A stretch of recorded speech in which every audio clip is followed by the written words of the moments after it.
இந்த குடிசையை மாற்றி வீடுன்னு கொடுக்குறியா? அந்த அது அரசியல் பேசணுமா? அது அரசியல்? எது அரசியல்? 21 லட்சம் வீடு. ஏன் 5 வருஷம் ஆளும்போது இந்த 3ஆவது வருஷத்துல இருந்து தொடங்கல? 3 மாசத்துல தொடங்குறீங்க. என்னடா உங்க அரசியல்? இது அரசியல் அல்ல, அயோக்கியத்தனம். அயோக்கியத்தனம். திடீர்னு கோழி 5 முட்டையா போடுது. அதையே போன வருஷத்துல இருந்து போடல, 6 முட்டையா போட்டு அடைச்சிக்கிச்சா கோழிக்கு? என்னாச்சு? சரியா தண்ணி தவிடு வைக்கல நீங்க? மொத்தமா முடிவு பண்ணிட்டான். இவெல்லாம் லூசு பைய மக்க ஏதோ குடுக்கறது வாங்கிட்டு குப்பரப்படுத்தாங்க. குப்பரம் படுப்பான், திடீர்னு புரண்டு ஏறி மிதிப்பான்.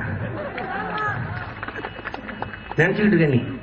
வீடு கட்டுறது 21 லட்சம் வீடு. அவசர அவசரமா 3 லட்சம் வீட கட்டுறது. ஏன்னா அவசர அவசரமா இடிஞ்சு விழுந்துரும். ஓட்டு போட்டு வீட்டுக்குள்ள போவான், செத்து போயிடுவான். எங்க ஊர்ல 2 வீடு இருக்குது. எங்க ஆயித்தா, எங்க பெரியம்மா, சின்னம்மால. எங்களுக்கு ஒரு கூரை வீடு இருக்குது. எங்க அம்மாட்ட போய் கருணாநிதி வீடு கட்டி கொடுக்குறோம்னா என்ன காசு வேணா, என் மயன் அடிப்பேன், என் மயன் திட்டுவேன். அப்படி கருணாநிதி கொடுக்குற காசுல எங்களுக்கு வீடு வேணாம், நாங்க வெளியிலே நின்றுட்டு போறோம். எங்க அம்மா ஏன்? நானும் எங்க அண்ணனும் இருக்கிற படம் இருக்குது வாசல்ல. வர்ற போற அதிகாரிகள் அதையே பாக்குறது. என்ன பாக்குறிய? என் மூத்த மயன் பிரபாகரன், அவன் எனக்கு வீடா கொடுப்பேன். கேட்டேன் எங்க அத்தை கிட்ட, என்ன எதை காசு வந்து 10,000 ரூபாய் கொடுத்தாங்க. இப்ப நான் கடனை வாங்கி 75,000 இதை கட்டி வச்சிருக்கேன். அந்த பக்கத்துல எவனுமே வர காணாம. எவன் வர போறேன்? ஏதோ வர போறேன். அக்கறை உள்ள இந்த மண்ணின் மக்கள் மீது அக்கறை உள்ள அரசியல் தலைவர், இந்த மண்ணையும் மக்களையும் உயிராக நேசிக்கிற ஒரு தலைவன் உண்டா? நேசித்தவன் உண்டா? குடிசையில் வாழ்வதை என் மக்களை பார்க்கும் போது எனக்கு மனம் சகிக்கல. இப்பதான் கண்ணு தெரியுதா? 5 முறை ஆண்டங்கிறீங்க, அப்புறம் 5 முறை அவிஞ்சு போச்சா உங்களுக்கு? 5ஆவது முறை தான் கண்ணு தெரியுது. என்ன கதை இது?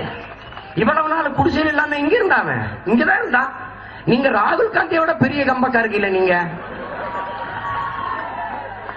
அவர் தான் திடீர்னு ஒரு குடிசையில கூட குடிச்சிட்டு, குடிசையில கூட குடிச்சிட்டாரு. எவ்வளவு பெரிய தலைவர்! அயோக்கிய பேரில் பிறந்ததுல இருந்து இந்த குடிசையில் தாண்டா நாங்க வாழ்ந்துட்டு இருக்கிறோம். அப்ப நாங்க எவ்வளவு பெரிய தலைவரே?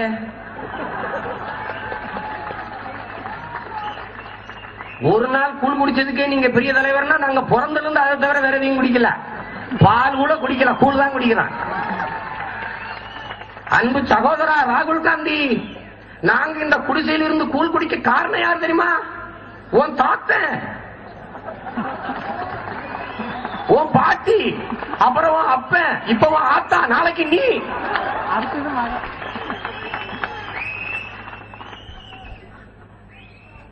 நீங்க எப்படிப்பட்ட ஆளுங்க?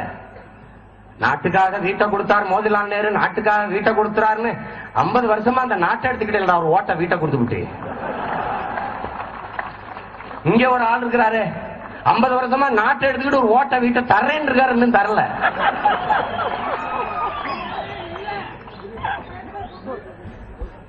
இதையெல்லாம் பேசினா காலையில இறையாண்மை கட்டி என்னை சிறைக்கு ஏதாவது பக்கத்துல இந்த கோவை சீரியல் கூட போட்டா போடுவாங்க.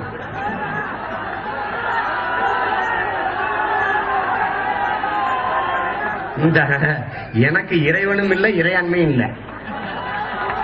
எனக்கு தெரியறதில்லை. அண்ணா அவர்கள் சொன்னது, ஏழையின் சிரிப்பில் இறைவனை காண்போம். ஏன்னு இறைவனை இதுவரை காணல. ஏன்னா எந்த ஏழையும் சிரிக்கல. சிரிச்சா தானே இறைவனை காண்றது.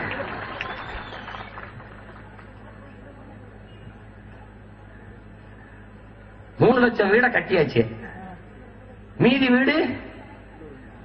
வீடு கட்டாமே டோக்கன் கொடுத்தாச்சு 3 லட்சம் வீட்டுக்கு. அது எப்ப? வீட்டை உறுதி செய்தேன், நாட்டை இதே போல எனக்கு உறுதி செய், அப்புறம் கட்டித்தாரேன்.